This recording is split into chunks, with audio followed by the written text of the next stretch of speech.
Good afternoon. Today is Tuesday, April 24th, 2018. This segment is going to deal with a couple issues. One is the live bidder letter. The other one is about documentation when you call in sick. The reason why I'm talking about the live letter is because there's a lot of customer service jobs in the clerk craft that are going up with window and scheme. Most of them have window. So the reason why I'm talking about this is happened 3 or 4 times recently. You're going to see a whole lot more of it because we've got a lot of jobs going up with window on them. So let's give you an example.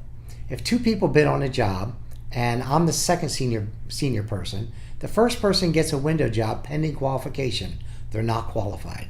And I get the second choice. The first choice was the window. The second choice is the mail processing job. And I get it. I'm senior qualified successful bidder. It's mine. At that point, I have to turn a letter in saying I still want to remain, within 10 days, I still want to remain active on the first bid that I bid, as long as nobody has that qualified yet.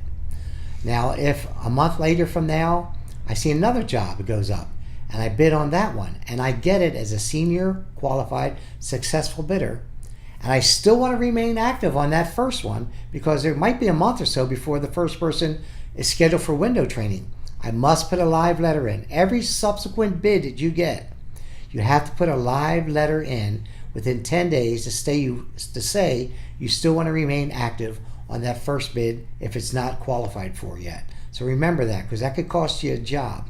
The second thing I want to talk to you about is documentation for sick leave. We're seeing a lot of this all around our local. Now, if you're out over 3 days, you must bring documentation according to the ELM 513.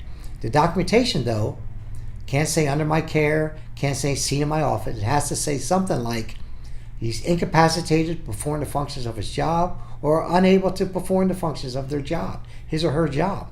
That's what it needs to say. Now, that's another question that came up.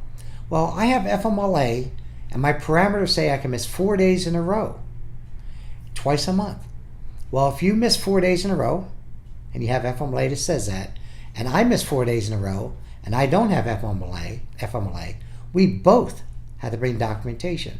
Now, if I don't bring it, I'm going to get a letter warning or something, or AWOL, not AWOL, but leave without pay, because I didn't bring the documentation over 3 days.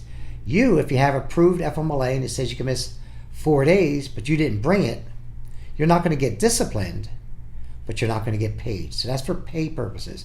So make sure when you do bring your note, now if they're telling you to bring a note for less than 3 days, well, or you're on deemed desirable and you're not on restricted sick leave, which nobody is that I'm aware of in the district, you need to request to speak to a steward, and we'll dispatch a steward there, because we feel, and we've been pretty successful, in anybody that is told to bring documentation in for less than 3 days, we want to grieve that, because we don't understand why you're on deemed desirable.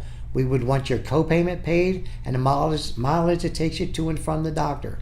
So if that happens, save a copy of those things and let us know, but request a steward. And thank you very much, and that's all I have on that subject for today. Thank you.